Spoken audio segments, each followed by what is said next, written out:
ঢুকতে পারিনি, রাস্তাতেই হয়েছে। আমি রাস্তা দিয়ে যাচ্ছিলাম, তা আমাকে তাড়া করেছে, ঠিক আছে, ওই তৃণমূলের লোকরা। আমি নিয়ে যাচ্ছিলাম, আমি বলছি ব্যাগে কি, আমি বললাম ব্যাগে আমার একটু দরকার জিনিস, আমি এদিকে যাচ্ছি। তা বলছে কী আছে খোল।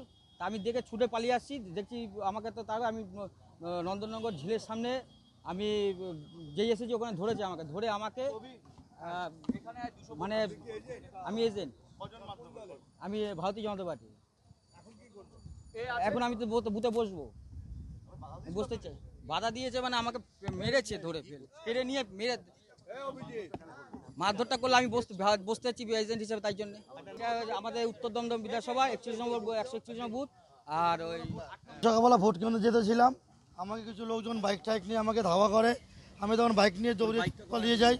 বাইকটা আমি এখন রাস্তায় ফেলে দিয়ে চলে এসেছি। এটা আলিপুর স্কুলে হয়েছে, আলিপুর স্কুলে। ওই যে তৃণমূল, আমি এজেন্ট ছিলাম 231 পার্টের।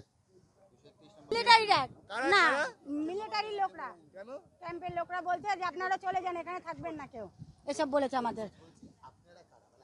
আমি রিলিভার হয়েছি, আমি বিজেপির হয়ে রিলিভার হয়েছি, আমার বুথ সভাপতির সাথে আছি। তা বুথ সভাপতি বসেছে, আমাকে ওখানে বসতে দেয়নি, বলছে আপনারা চলে যান। আমাদের হচ্ছে 235 নম্বর। না দল না, ক্যাম্পের লোকরা, কেন্দ্রীয় বাহিনীরা আমাদের গেট থেকে বার করে দিচ্ছে, বসতে দিচ্ছে না, বলছে আপনারা চলে যান, আবার পরে আসবেন।